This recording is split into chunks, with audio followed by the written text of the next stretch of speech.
Hello friends, मेरे channel में आपका स्वागत है। और ये मेरा दूसरा वीडियो है, या दूसरी बार मैं ब्लॉग कर रही हूँ। मैं जो भी कहानी बताती हूँ ना, सही घटना की रहती है, तो इसीलिए मैं आज ये एक नया वीडियो लेके आई। मुझे पता चला है कि हैदराबाद में क्या हुआ कि रात में सब पूरी फैमिली सो रही थी। ऊपर नीचे फ्लैट में मकान थे, तो वहाँ पे एसी फट गया। अब उसमें एक पिता थे, उसकी छोटी सी बच्ची थी और उसकी बीवी थी। 3 लोग थे परिवार में, तो वो लोग तीनों ही ख़त्म हो गए। अब ये नहीं बताया जा रहा है कि मतलब एसी क्यों फटा और इसका रीज़न क्या है। अब ये तो रीज़न यही है, जहाँ तक लोगों को समझ में आता है कि क्या हुआ कि ओवर हीटिंग की वजह से, और कंप्रेसर गर्म हो जाता है जब काफ़ी हद तक, जब आप कंटिन्यू एसी चलाते हैं तो वो गर्म हो जाता है एसी। तो इस वजह से भी ओवर हीटिंग की वजह से ऐसा होता है। और बहुत लोग क्या करते हैं, अरे सर्विसिंग क्यों कराना, चलो अपने से ही खुद साफ़ कर लेते हैं। और सर्विसिंग के पैसे, जब आप एसी ख़रीद रहे हो तो सर्विसिंग कराने में आपको क्या दिक्कत हो रही है। 1000, 1200, 1500 भी, 2000 जितना भी लग रहा है, अगर आप एसी का खर्चा उठा सकते हो तो आपको फिर दिक्कत क्या है, मुझे ये समझ में नहीं आती। मतलब ये सोचिए, पूरा का पूरा परिवार रात में सोते सोते ही चला गया। उन्हें मौका ही नहीं मिला कि वो कहीं भाग सकें या किसी को बुला सकें या घर के बाहर निकल सकें। इतना भी उनको मौका नहीं मिला, एक बार भी उन्हें मौका नहीं मिला। तो मैं सभी लोगों से यही कहती हूँ, कभी कभी क्या होता है, शॉर्ट सर्किट से भी ऐसा हो जाता है हादसा। आप वायर आपकी बहुत सालों पुरानी होती है, तो उससे क्या होता है, शॉर्ट सर्किट भी हो जाता है, तो उसकी वजह से भी दिक्कत होती है।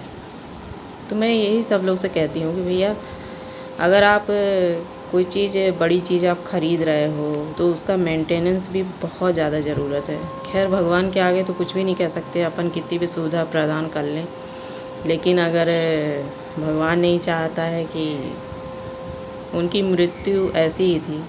और दुखद घटना ये भी है कि परिवार के साथ साथ एक वहाँ पे कुत्ता भी पला हुआ था उनका, एक डॉगी था, जो वो भी ज़िंदा जल गया, समझ लीजिए। सोचिए, थोड़ी सी गर्मी के टाइम पे अगर आपको थोड़ी सी कहीं भी जलन, मतलब कुछ गर्म चीज़ गिर जाए, तो सोचिए आपको कितनी दिन भर से आपका दिमाग पूरा उसी में लगा रहता है। लेकिन अब ये तो पूरा पूरा उनका शरीर जल चुका था, पूरे कपड़े जल चुके थे, पूरा फर्नीचर जल गया था, कुछ भी घर में नहीं बचा था।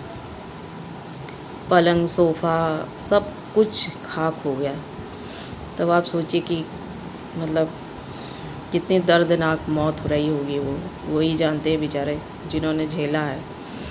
और पड़ोसी लोगों को कुछ समझ में आता, जब तक पड़ोसी आए, देखा।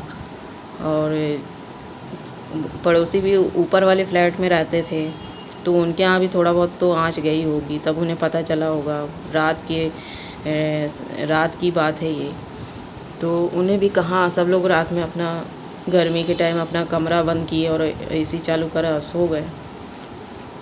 तो इसीलिए उन्हें भी पता नहीं चला और उन्हें भी बचाने का मौका नहीं मिला। एक बार भी उन्हें बचाने के लिए उनको मौका नहीं लगा, जब तक वो वहाँ गए, जब तक उनका कहानी ख़त्म हो चुकी थी। और सारे के सारे डेड निकले। और उन्होंने फायर ब्रिगेड वालों को भी बुलाया, लेकिन वो वहाँ पे उपलब्ध नहीं थे, वहाँ पे सुविधा नहीं मिल पाई। वो भी बहुत देर से आए, जब तक यहाँ सब कुछ जल बुझ के खाक हो गया था। तो मैं तो यही कहती हूँ कि कुछ हद तक अपन बचा सकते हैं। एसी की हर 6-6 महीने में सर्विसिंग कराएं, एसी को अच्छे से साफ़ रखें, उसका जो जिसमें गंदगी जमा होती है उसको हर 1-1 महीने में उसको साफ़ करके अपने से खुद भी साफ़ कर लें। और हर 6 महीने में आप उसकी सर्विसिंग कराएं। बिना सर्विसिंग के उसे आप बिना मतलब दिखाए आप उसे चालू ना करें। जैसे आपका ठंड के टाइम पे बंद हो जाता है, तो आप उसे एक बार दिखा लें, उसके बाद आप उसको चालू करें, सर्विसिंग करवा लें। वायर वगैरह सही है कि नहीं है, ये सब चीज़ें भी देखें। थोड़ा सा अपन को केयर तो करना पड़ेगा ना भाई। ये एक पहला ही शायद दर्दनाक हादसा हुआ है। और क्या कर सकते हैं, उसमें अपन कुछ कर तो नहीं सकते, लेकिन लोगों को जानकारी देना भी मेरा फ़र्ज़ है। मैं अपनी तरफ से ये जानकारी दे रही हूँ आप लोगों को कि ऐसा ऐसा हुआ है, और आप लोग भी सतर्क रहिए, मस्त रहिए, स्वस्थ रहिए, क्योंकि आपके शरीर से बढ़कर और कुछ भी नहीं है। अगर आपका शरीर नहीं चल रहा है तो पैसा रुपया कुछ काम नहीं आता है।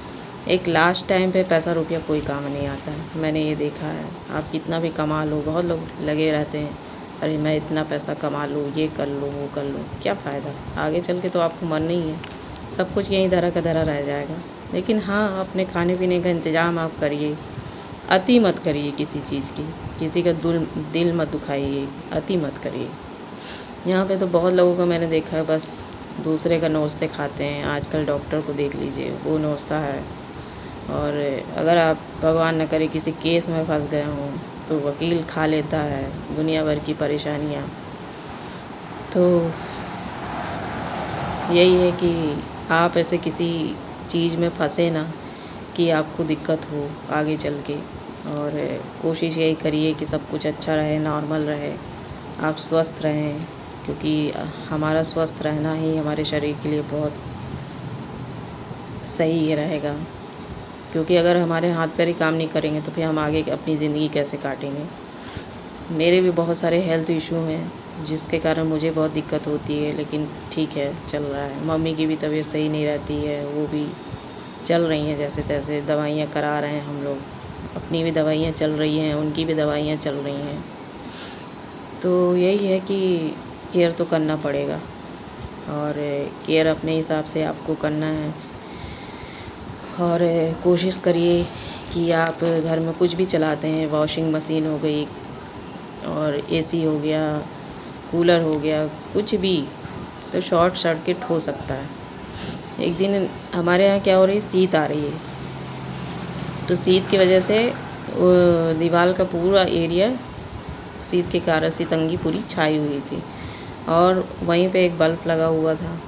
तो मम्मी ने क्या किया कि वहाँ का बल्ब रात को हम लोग बंद कर देते थे, तो सुबह टाइम उन्होंने जब चालू किया तो वो पूरा का पूरा बल्ब होल्डर सब चीज़ निकल के नीचे गिर गई। मम्मी डर गई, क्या हो गया? मम्मी ने सोचा लाइट ख़राब हो गई हमारी, और चिंगारी सी उठी तो वो डर गई। लेकिन पता चला कि वो एक बहुत ही बड़ा हादसा था जो टल गया। वो अच्छा था कि बल्ब उनके डायरेक्ट नीचे नहीं था, नहीं तो बहुत दिक्कत हो जाती। तो इस चीज़ का अपन को विशेष ध्यान देना चाहिए, और लाइट है, करंट है, इन सब चीज़ों का तो विशेष ध्यान देना चाहिए, क्योंकि बारिश का टाइम चल रहा है, करंट हर जगह फैलता है, जहाँ से तंगी आती है वहीं करंट फैलता है।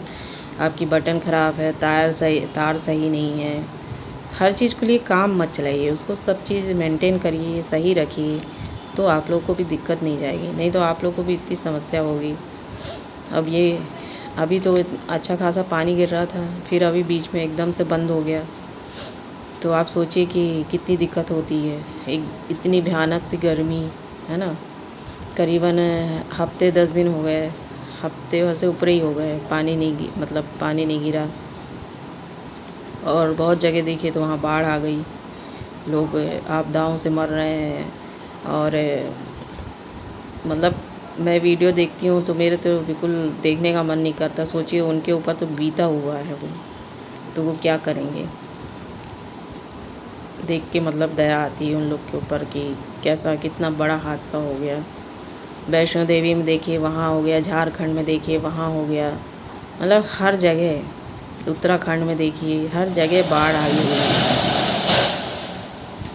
तो उसकी वजह से कितने लोग तो मर गए हैं, कितने लोग बह गए, कितने लोग यहाँ वहाँ चले गए, और वो भी ज़िंदा नहीं बचे। सरकार तो बताती है कि ज़्यादा लोग मरे नहीं हैं, लेकिन आप सोचिए कि जब एक ऐसी जगह है जहाँ पर लोग धार्मिक स्थल है, तो वहाँ पे कितने लोग ही दर्शन करने के लिए वहाँ जाते हैं, तो अपनी मौत को बुलावा लेके जाते हैं। तो मैं सभी से निवेदन करती हूँ कि ये जो बारिश का टाइम है और अभी हर जगह कुछ ना कुछ बाढ़ की समस्या बनी हुई है, तो कम से कम आप ये नवंबर तक तो कहीं ना जाइए, है ना। उसके बाद नवंबर के बाद तो हल्की हल्की ठंड आ जाती है। तो आपको कहीं भी घूमने जाना है तो अपना नवंबर के बाद आप जाइए और घूमिए फिरिए, जो भी करना है वो करिए। लेकिन इस नवंबर के पहले आप घर से बाहर घूमने उमने का प्लान मत बनाइए, क्योंकि आप जानते हैं कि माहौल इस समय बहुत ख़राब है। कहीं लड़ाइयाँ चल रही हैं तो कहीं पानी बाढ़ इतनी ज़्यादा कि लोग मतलब दाने के लिए तरस रहे हैं। अब सोचिए आप उनके साथ क्या बीतती है। तो यही है कि आप लोगों को भी बहुत विशेष ध्यान रखना चाहिए अपने सेहत का। और बाहर जाएंगे आप तो आपको बड़ी समस्या हो जाएगी। अचानक कहीं भी पानी इतना ज़्यादा गिर जाता है। अभी भी यहाँ पे बारिश का अलर्ट दिया गया है 72 घंटों के अंदर। तो अब देखते हैं, क्योंकि हमारे घर में भी यहाँ पानी आ जाता है बिना बाढ़ के ही। यहाँ तो थोड़ा सा पानी भरता है तो बिना बाढ़ के ही पानी आ जाता है। तो सोचिए, मैं देखती हूँ जब अपने घर को कि देखिए मतलब कितनी सारी प्रॉब्लम आती है। और मतलब पूरा सामान ख़राब हो जाता है, सब चीज़। घर पूरा व्यवस्थित नहीं रहता है, सब सामान ऊपर रखो, खाना कैसे बनाओ, लैट्रिन बाथरूम कैसे जाओ, नहाओ कैसे, मतलब कुछ भी काम नहीं हो पाता है। तो ये ब्लॉग तो मैंने हालांकि वो जो हादसा हुआ है उसके बारे में मैंने आपको बताया है कि आप लोग सतर्क रहिए। और अपना जो एसी है उसके, क्योंकि मेरे घर में भी आप देख सकते हैं एसी लगा हुआ है। तो मैं क्या करती हूँ कि मैं एसी को कंटिन्यू कभी नहीं चलाती हूँ, मैं उसे थोड़ी थोड़ी देर में बंद करती रहती हूँ। तो क्या होता है, जो ओवर हीटिंग होती है ना वो बंद हो जाती है। और मैं ये नहीं कहती, मेरे तरफ से जितनी जानकारियाँ हैं, मुझे जितना मालूम है मैं उतना बता रही हूँ। और आप भी किसी अच्छे व्यक्ति से संपर्क करें और उसके बारे में पूरी जानकारी अच्छे से लें, एसी कैसे कितना क्या चलाना है। और अपने यहाँ तो फ्रिज भी है, सभी के यहाँ फ्रिज होती है, तो वो भी कंटिन्यू चलता रहता है।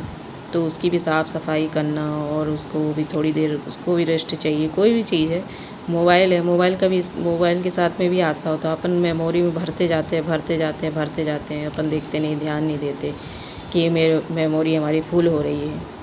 तो उन सब चीज़ों का विशेष ध्यान रखना चाहिए। और अभी जो ये हादसा हुआ है एसी वाला, तो मैं ये नहीं कहती कि सबके साथ ऐसा हो रहा है, लेकिन थोड़ा जब आप जान गए हो कि ऐसा हो रहा है तो उस पर आप थोड़ा सा विशेष ध्यान रखें कि आपके साथ दोबारा ऐसा ना हो। और ऐसी नई नई जानकारियाँ और नई नई सच्ची घटनाएं मैं आपके साथ शेयर करूँगी। तो मेरे चैनल को लाइक करिएगा, सब्सक्राइब करिएगा। पसंद आए तो एक लाइक तो बनता है। ठीक है फ्रेंड्स, मिलते हैं अगले ब्लॉग पे। बाय।